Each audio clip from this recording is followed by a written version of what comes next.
DeSantis vows to take revenge on Disney. He's back at it again. Okay, guys, I wanted to see something really interesting. So I haven't been keeping up too much with the DeSantis v Disney debacle that's been going on. But one thing I know is that it's very funny and Ron keeps losing. But thankfully, I won't have to do any work. Since it's a react day, we can just react to somebody else who's done the work. And it seems like today, the guy is legal, which is Gigapog. So I wanted to take a look at this because this was uploaded 2 hours ago. And things just keep on coming, dude. And it is wild. And Florida just keeps taking L after L after L.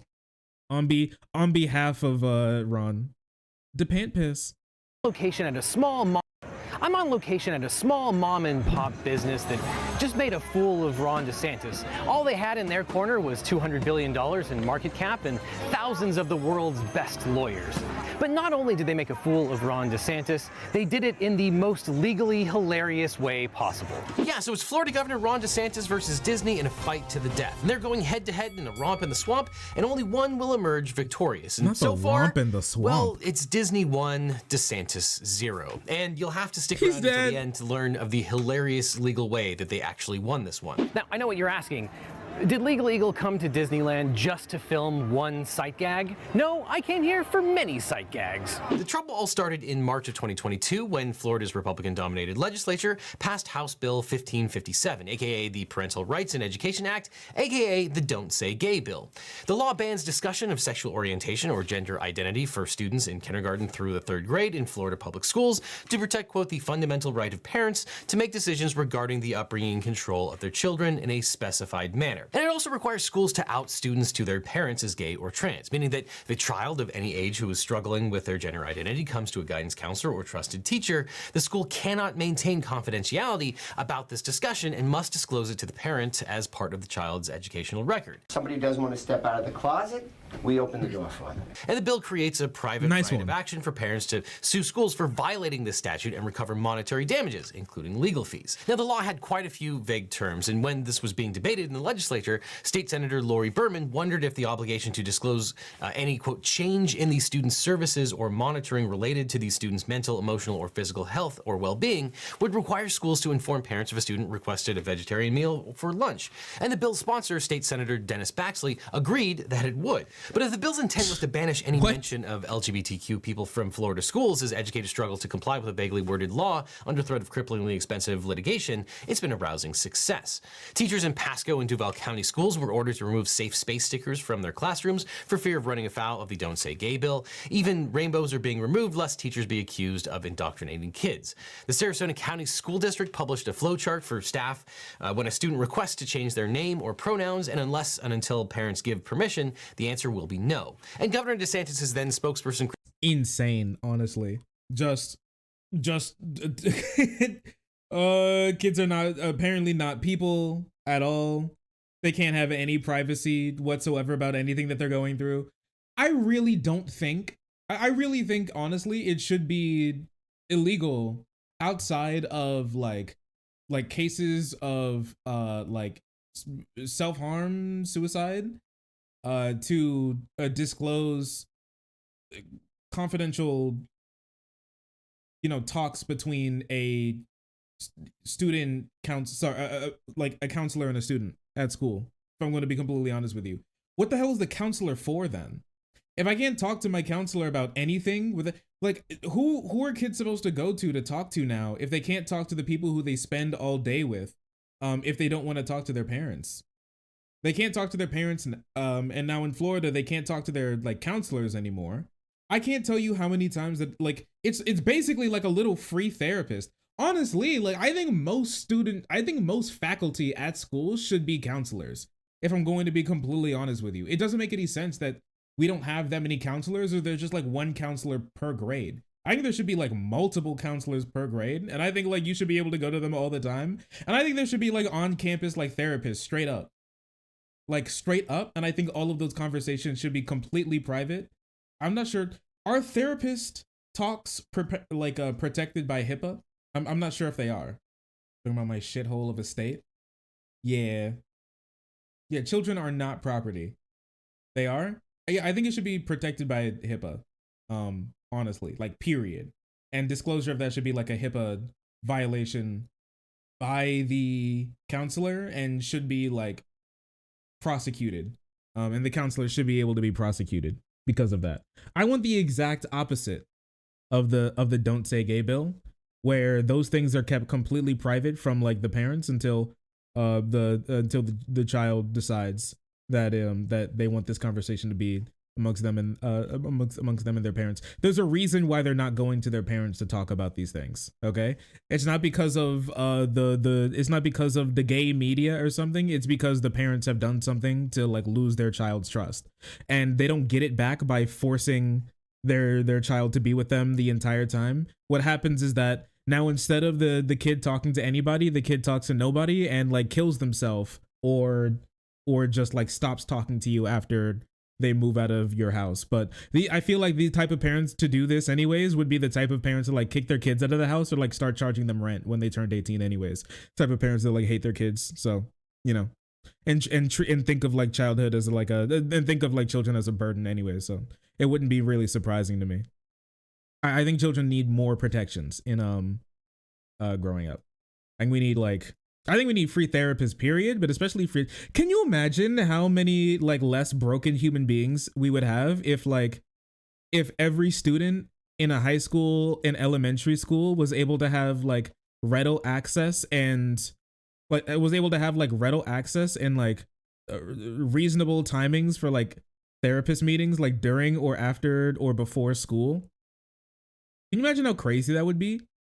Like having the school open, like after even like having the school open even after like normal school hours with counselors there being able to like service kids who want to like have somebody to talk to. Can you imagine how cool that would be? Imagine how many less broken adults we would have by having children have like a little bit of privacy and somebody who they feel comfortable talking about their problems with to help them guide them through issues that they're having in the home. Like everybody like talks about like, oh, family values and everything. Not every family is like up to the task. Not every parent is up to the task of like taking care of a kid. Okay. We don't live in a country where you have to like take a parenting test. So that means any ragtag loser who can put cum in another person is able to like have a kid and then have full access to them. And these people just want them to be basically like literally just property, dude. It's wild to me, but they'll grow up and have their own life. I think the world would be so much better. I think that should be a talking. You know what? We should, if we were rich, if us like lefty streamers were like, if we actually had money, can you imagine like how cool it would be to put together like a pact and start to infiltrate school boards and start like pushing for this type of stuff to have be able to have like confidential talks between like students and their counselors and implement something like that. It'd go crazy. I feel like that would like tenfold improve lives. Okay, because if you want to know how bad it is where I live, I'm in KY. Okay. And the only thing that I really know about KY that we rank number 1 in the country is, I'm sorry, it's child suicide, which I don't think is a good thing to be number 1 in any country, let alone apparently the richest one. But, yes, I actually made like a PSA video about it in film class when I was in high school. They were like, pick something to make something about, and then we made one about child suicide. Me and my group picked the child suicide one, and I was like, so we did some research, and that's what I found out is that like I was like, what's child suicide like in Kentucky? And they said Kentucky is number 1 in the country. And I'm like, well, that sounds about right. Yeah, number 1 in child suicide. Great job, McConnell. You did a great one. Really working for the people there. Christina Pushout tweet. Hey, listen, if kids never grow up in Kentucky and people just are just getting old, Republicans will never lose their voter base until the entire state just dissolves into nothing. And when it does that, then there will be no state to rule. So the Democrats will never get power. It's a win-win, honestly, for them. Tweeted, if you're against the anti-grooming bill, you are probably a groomer, or at least you don't denounce the grooming of 4 to 8-year-old children. Silence is complicity. This is how it works, Democrats, and I didn't make the rules. Dude, I love this. DeSantis himself echoed this language when he signed the bill into law on March 28, 2022 at a private charter school in Tampa. They support sexualizing kids in kindergarten. And that, of course, put him on a direct collision course with Florida's largest employer, Disney. Because Florida's Don't Say Gay bill sparked a furious backlash. And the Walt Disney Corporation, which has long positioned itself as an LGBTQ-friendly business, brings in major tourism dollars for Florida's economy. One 2019 study found that the company was responsible for $75.2 billion in annual economic impact for Central Florida, supporting 463,000 jobs and $4.8 billion in state tax revenue. Bro, can you imagine how funny it would be if Disney moved out of Florida? Every election cycle. And yes, before you write it down in the comments, I am Then just fully move to aware like that all South this is taking Georgia or place something? in Florida at Disney World, not in California at Disneyland, but I didn't want to go to Florida. Have you seen who they've elected there? Wait a As it second. became clear He's that not the in Disney legislature World? was actually going to pass the bill, Disney's then CEO Bob Chapek faced Fucking intense liar. criticism for not using the company's clout to fight it. His own employees staged walkouts in March of 2022 and set up a website called Where is Chapek to demand action. For his part, Chapek told shareholders he'd been working behind the scenes to fight the bill, and he apologized to Disney's LGBTQ employees, saying, quote, "I missed the mark in this case, but I am an ally you can count on, and I will be an outspoken champion for the protections, visibility, and opportunity you deserve."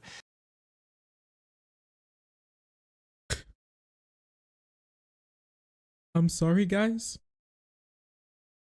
I've made a severe and constant lapse in judgment. I really missed the mark on this one. Worded like a YouTuber apology. Chapek's allyship didn't last long, though. He was ousted in November when his predecessor, Bob Iger, came out of retirement and took the job back. On March 28th, when the bill was signed into law, the company finally put out a statement of tepid criticism, suggesting that the law, quote, should never have passed and should never have been signed into law.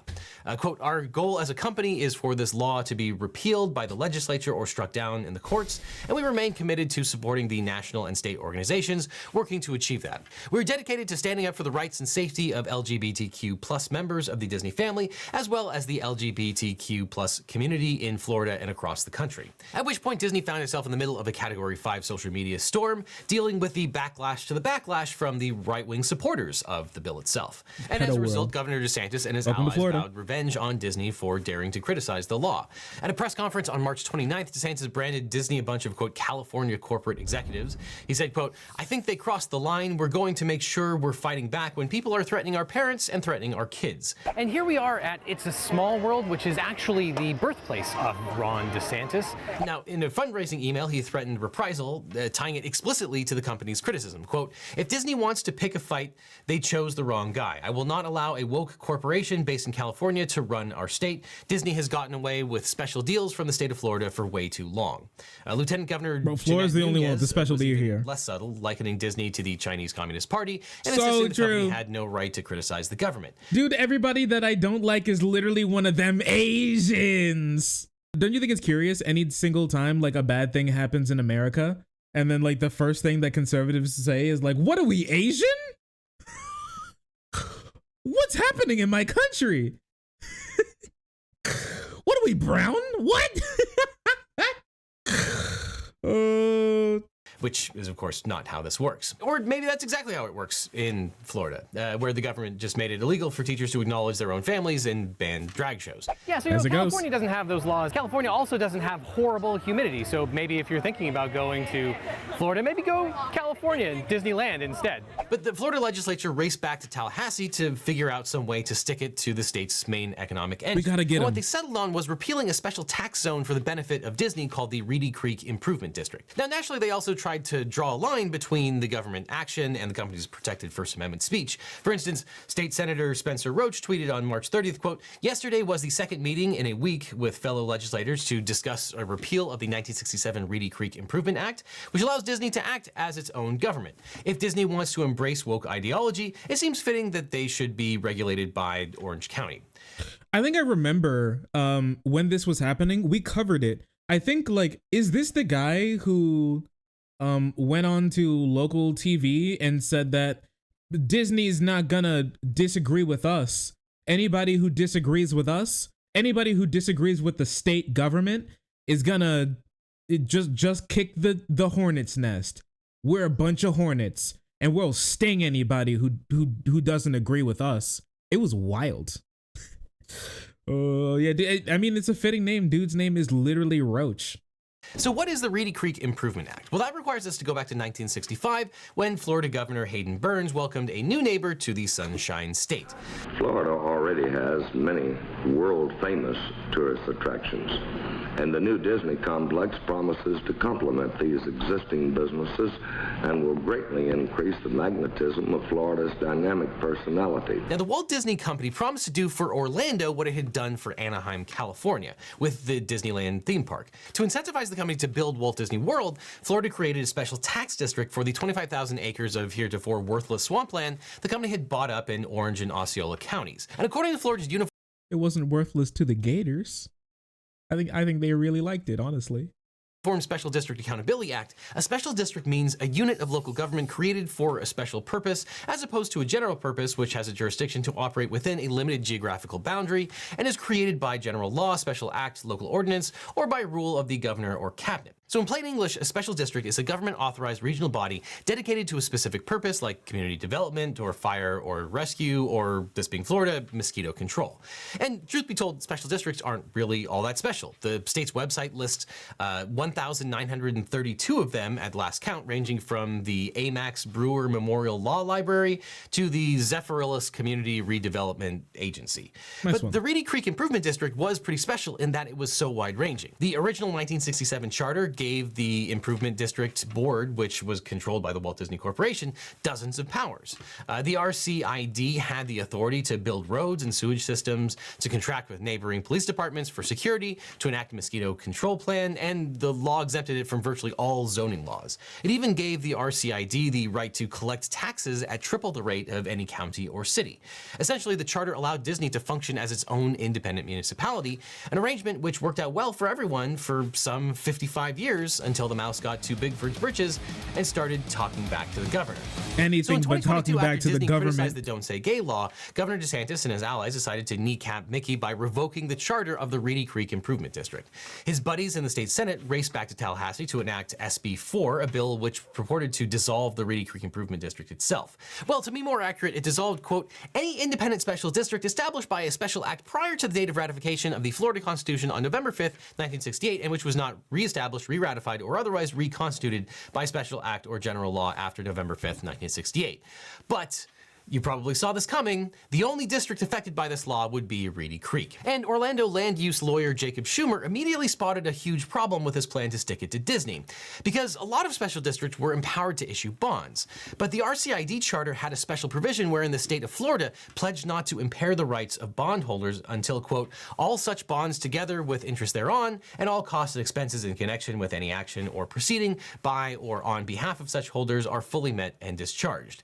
And so dissolving the Reedy Creek district would cause the bond debt to land squarely in the lap of the local government.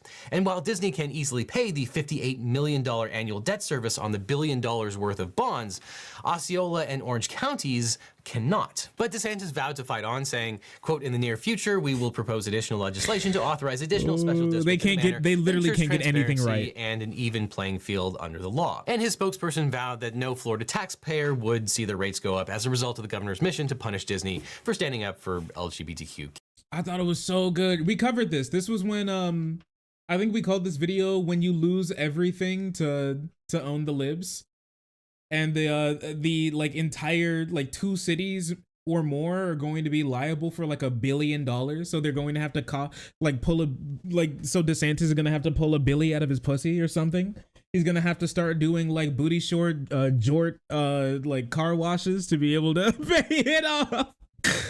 Oh, it's just so dumb. Kids. Now, in the event that the legislature passed a substitute statute for SB 4, the bill also renamed the Reedy Creek District the Central Florida Tourism Oversight District and created a new board filled with DeSantis appointees. The panel includes several DeSantis donors with strong ties to the Republican. One guy, I think on this panel, I'm not sure if he's going to mention it. I'm pretty sure one guy on this panel thinks that tap water will make you gay. So party. For instance, DeSantis also named Bridget Ziegler, a co-founder of Moms for Liberty, a group of self-described joyful warriors in the culture who fight mask mandates and transgender students going to the bathroom. Her husband is co-chair of the Florida GOP, who donated $1.75 million to DeSantis. Oh, rich people. She's joined on the board by Pastor Ron Perry, who once described homosexuality as evil and shared a conspiracy theory that tap water might be making people gay, basically sending a message that if Disney ever got any bright ideas about speaking up against the governor again, the board would ensure that the company would deeply regret it. Or as DeSantis put it, quote, when you lose your way, you gotta have people that are going to tell you the truth. All these board members very much would like to see the type of entertainment that all families can appreciate. Jacob Schumer, the lawyer who spotted the bond problem with the first bill, told the Washington Post, quote, the district is basically exactly the same, but now Disney World will go from being abnormally independent to being abnormally controlled. They still get their special little district with taxes that can pay for lavish roads and luxury projects, but they're no longer pulling the strings. In February, DeSantis signed the new bill into law, congratulating himself for a flawless victory over the woke corporation. But it turned out the mouse still had a couple of tricks up its sleeve. Disney will never recover from this. Because DeSantis' people hadn't been paying a lot of attention to the board, they failed to notice the legally mandated notice posted in the Orlando Sentinel on January 27th, advertising a board meeting on February 8th, 2023 in the boardroom of the RCID administration building. At that meeting, the outgoing board members voted to adopt a new declaration of restrictive covenants. And buried in a lot of legalese, the document ceded most of the board's powers to Walt Disney Parks and Resorts, which meant that the new board wouldn't be able to withhold approval for most of the things that Disney wanted to do. Now, it took the incoming board members almost 2 months to work out exactly what had happened. In fact, it wasn't until their second meeting that they realized that they'd been outfoxed by Disney. Yeah, so I don't know. Maybe the original problem here is that the state of Florida... Bro, how do these people get, like, hoodwinked by a plan that would only dupe, like, Cosmo from Fairly Odd Parents, you know? Like, this is, like, something that you would, like, only do against, like, the damn, like, Three Stooges. Oh... This is, I don't know, man. This is like the type of like tomfoolery that would only trip up like the dumb henchman. Yeah, it's like a Bugs Bunny trick. This only trip up like a dumb henchman in like a Hanna-Barbera like a cartoon. It's just what the heck? Ceded basically unfettered government-like power to a huge corporation, and now they're reaping the repercussions of that. I don't know.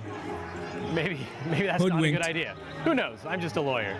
Ron Perry, the anti-gay water pastor, complained, quote, I cannot tell you the level of my disappointment in Disney. I thought so much better of them. This essentially makes Disney the government. This board loses, for practical purposes, the majority of its ability to do anything beyond maintain the roads and maintain basic infrastructure. New board member Bridget Ziegler tweeted, quote, the arrogance of at Disney continues, from ignoring parents and allowing radicals to sexualize our children, to now ignoring Florida taxpayers by sneaking in a last-minute sweetheart development agreement. Disney has once again overplayed their hand in Florida. We won't stand for this, and we won't back down. If unlawful actions were taken, this development agreement will be nullified. For his part, DeSantis vowed revenge. Rest assured, you ain't seen nothing yet. There's more to come in that regard. Don't. They're like Team Rocket, bro. We'll get you next time. Don't you worry. Oh, you think you? Oh, this isn't an agreement. It's a game. This may be checkmate, but we're playing Chinese checkers, Mr. DeSantis said. And as my old friend Confucius say, the hunter has become the hunter ed. The chaser has become the chose.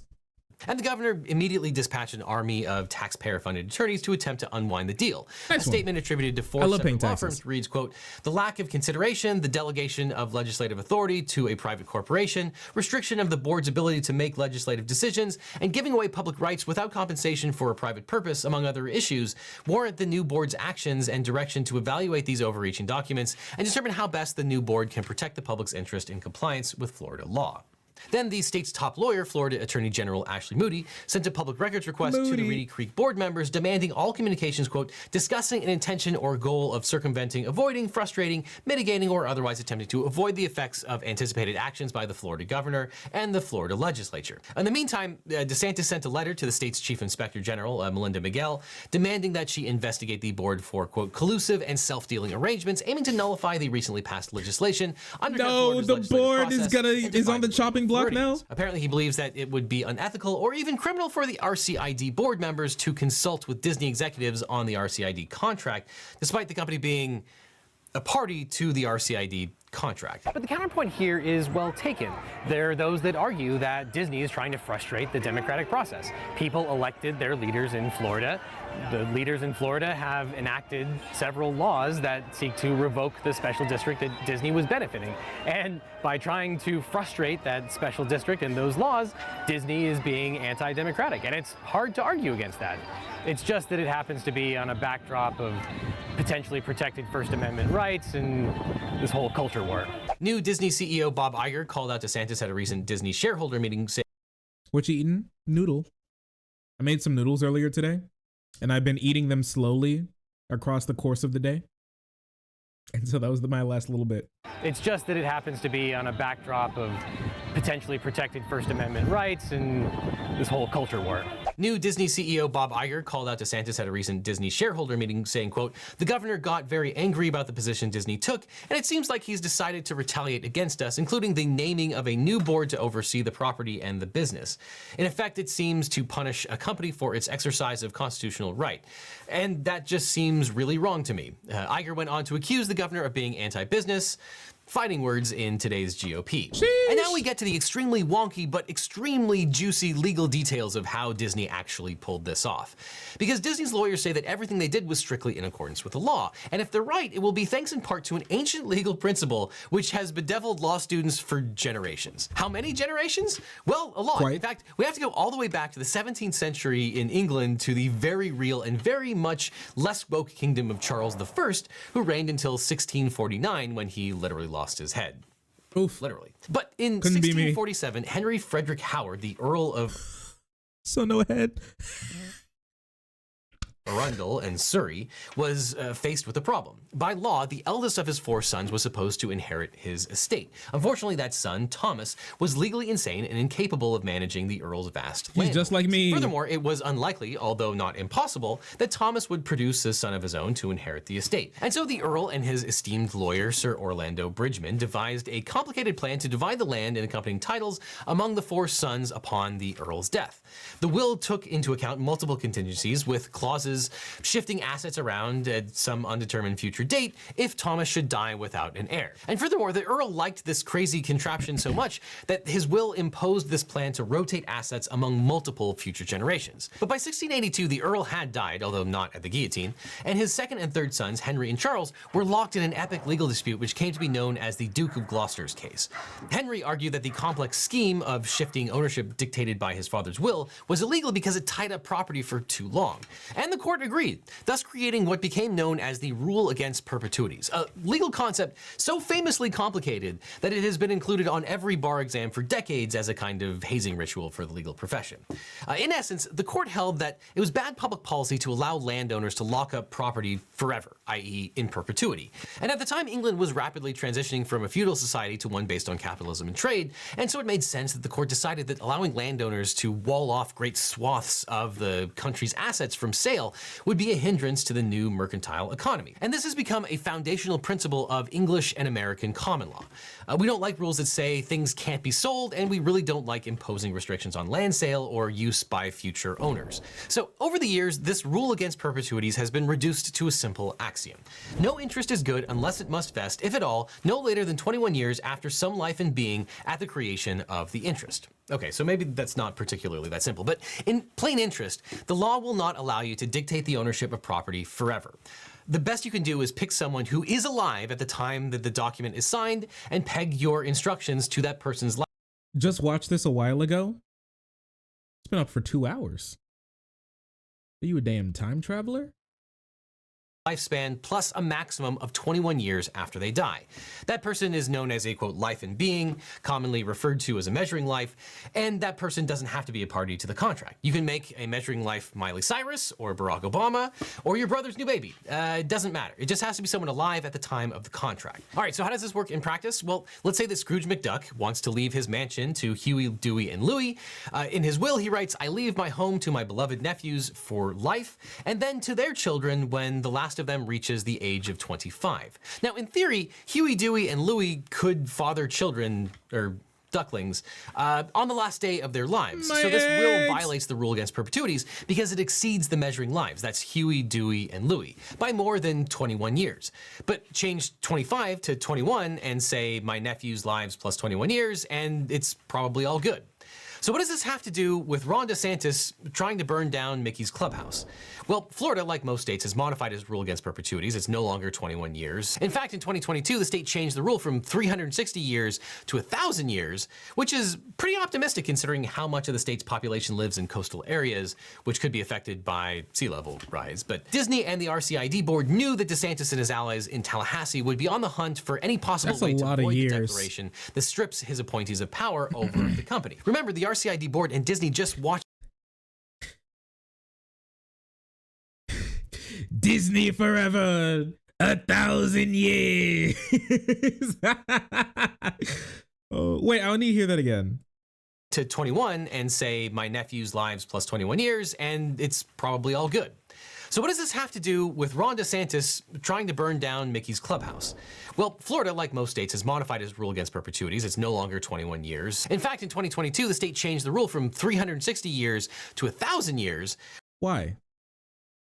The legislation extends the existing 360-year statutory rule against perpetuity periods and indicates trust July 1st, 2022. An interest trust must vest within 1,000 years. Why? What? Eternal capitalism?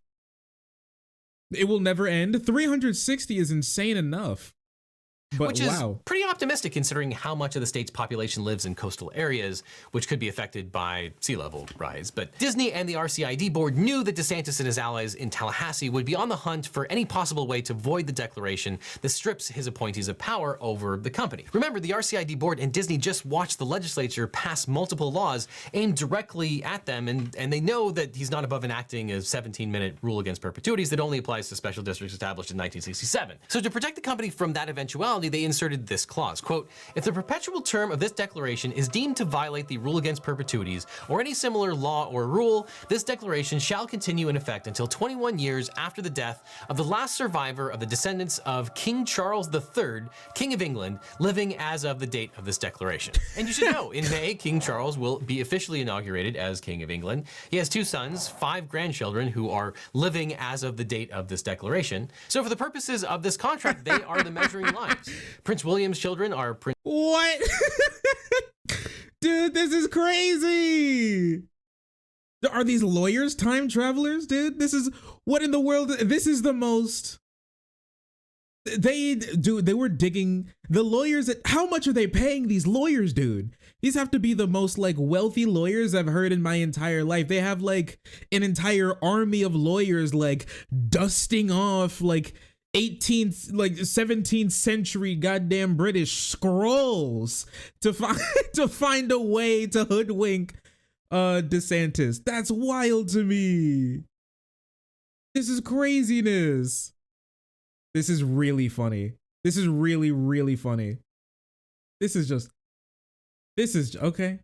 All right then, Disney. You know what? You're going nutty mode. All right. Don't let me stop you. Prince George, age 9, Princess Charlotte, age 7, and Prince Louis, who is 4. Prince Harry's children with his wife Meghan Markle, the Duchess of Sussex, are Prince Archie, who is 3, his baby sister, Princess Lilibet Diana Mountbatten Windsor, born June 4th, 2021 in Santa Barbara, California. As the youngest of King Charles's descendants living at the time of this contract, she is statistically the likeliest to be the ultimate measuring life of this contract. Behind me is the Matterhorn, and the fun bit of trivia is that in order to extend extend the contractual period even further, Disney has actually purchased the rights to King Charles III. He will be cryogenically frozen so that he will actually never die and be interned in the Matterhorn. That's so crazy. That all of the contractual obligations will go on basically forever. Let's go, That's Disney. how Mickey Mouse enlisted a real-life American princess to protect the fake Magic Kingdom in a real-life battle to protect the First Amendment. Yes, that's a joke. No, they did not buy the rights to King Charles. Yes, because Floridians love it when you antagonize the state's largest employer. I have to admit, coming to Disneyland alone as an adult is a very strange experience. The things I do for this channel. Meanwhile, the new board vows to fake until they make it, passing a resolution restoring their power. But for now, they are pretty much out of a job. And if DeSantis keeps going, the 460,000 people that Disney employs in Florida will be out of a job as well. So they could really benefit from today's sponsor, 80,000 hours. All right. All right. That's just wild. What do you guys think? Would love to know your thoughts on this. That is crazy. I knew like the Disney and DeSantis situation was hilarious. I didn't think it's gone this far. I didn't think it was like this far in the insanity that's going on. Here, one moment. I'm gonna read something really quick. The cartoon skit. There's stuff going on. There's more. Just so you know, at this moment in time, literally today, they're fighting again. DeSantis, I'm not going to lie. Hey, remember when he was like, DeSantis says he vows revenge against Disney, and then Disney like pulls the rug out, and then he stands up and he goes, I vow to take revenge on Disney, and then they pulled that like that like King Charles like kids meme, and then after that, released today, DeSantis vows to take revenge on Disney. He's back at it again. I'll catch that dang mouse. I'll do it, dude. This is literally Tom and Jerry. It's like a continued episode. It's like the episodic Tom and Jerry. Yeah, R.I.P. Can we get like a little can we get some love for the Florida taxpayers, because I'm pretty sure this is like coming up on like $1.25 billion worth of like memes that DeSantis is trying to pull on the mouse, and it has not been going well. Vow to take revenge on Disney.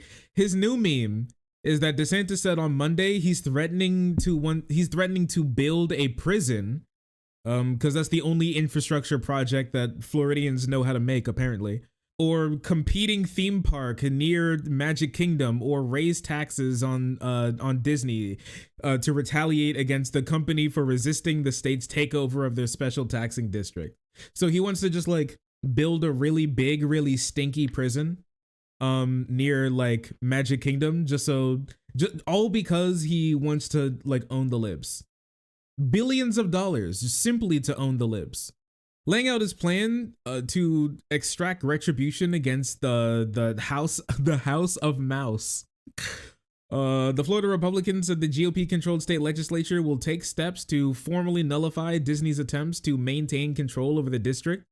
In a last-minute maneuver, DeSantis said lawmakers will advance a bill that will make sure that people understand that you don't get to put out your own company over the people of Florida. All of this, mind you, literally all of this, every single bit of this is simply because Disney said that they didn't like his Don't Say Gay bill. That's it. Disney put out one statement that said, we don't like this thing that the government did. And so the government said, we're going to try to ruin our biggest single company contributor to our entire state. He moved earlier this year, take over the Reedy Creek Improvement District. It's been going on for a while. Speaking Monday on an Orlando radio program, DeSantis called the agreement, wait a second. Oh, something. So here's one thing. Here's a meme that happened recently. Okay, this got released today. Disney has pulled out. Before we get to that, Disney has pulled out a new meme. Okay, Disney literally has a new meme. All right, I don't know how much stuff that Disney's sitting on, apparently, but apparently Disney's got like a whole bag of tricks up their sleeve. And it's just, this is wild to me, honestly. So like, let's take a look at this, okay? This was released like earlier today. Another Disney surprise, the disputed development agreement targeted by DeSantis and others is based on a comprehensive plan reviewed and approved by the state last year, Disney said. The department gives notice of its intent to find the amendments of the comprehensive plan for the Reedy Creek Improvement District adopted by this ordinance, on May 25th, 2022, the city of Bay Lake by ordinance, and those ordinances as well, and in compliance with some other ordinance. If a timely petition challenged the amendments was not filed within 30 days after the local government adopted the amendments become effective upon the posting of this notice of intent on the department's intent website. If the petition is made in time, then they can work on it. So basically what happened is that to explain this, basically DeSantis wants to take away this agreement that Disney had with the local government, get in there and then like try and throw it away. But he had a chance to do that last year, but he didn't. And so now his plan here that was to remove like the privileges that like Disney had, he doesn't have the legal right to be able to do that at the moment because he never filed the petition to be able to contradict it and get in the way because the deal is already set. And it's been, as you can imagine, it's been more than 30 days from July last year. If you can take a guess, honestly. Disney be slippery. Disney is like slipping and sliding, dude. They're a oil covered rat in a freshly milled and polished ice rink. You cannot catch them. He can't catch this mouse. He just can't do it. Speaking on Monday on an Orlando radio program, DeSantis called the agreement defective and suggests that it was not properly noticed according to state law. Disney had maintained that it followed state meeting laws. The deal was agreed to in 2 public meetings that were noticed in the local newspaper. DeSantis said that the new board overseeing Disney's tax district will meet on Wednesday to make sure Disney is held accountable. And the agenda for the meeting was posted online, says that the board will consider firing the existing staff and taking over development oversight within the district. The board, which is made up of DeSantis appointees, will also instruct staff to comply with the state inspector general's investigation. DeSantis ordered a probe earlier this month. Later on Monday, DeSantis suggested that the state might build a prison or conserve a park next to Disney World. That would be way better and more epic than Disney World. And they would hate trans people more, and then that's what would make people stop buying tickets and traveling there. I promise. Come to think of it now, people are like, well, what should we do with this land? DeSantis said, maybe create a state park, maybe try to do more amusement parks. Someone even said maybe you need another state prison. I mean, who knows? I mean, I just think of all the possibilities that are endless. Can you imagine spending like another $1 billion creating like shit land right next to Disney, and like 5 people go to it a day? And DeSantis is like, I can't wait for this, guys. It's gonna be so cool. Can you imagine him like sitting there at like a completely empty theme park, right next to Disney World, overseeing the packed Disney World? And he's like, hey guys, the Floridians, come on down. It's great around here. Hey, it's epic. The chum bucket. You're right. Holy crap, you're right. He does want to basically build the chum bucket right next to the Krusty Krab. It's right down the road. Come on, guys. You can do it.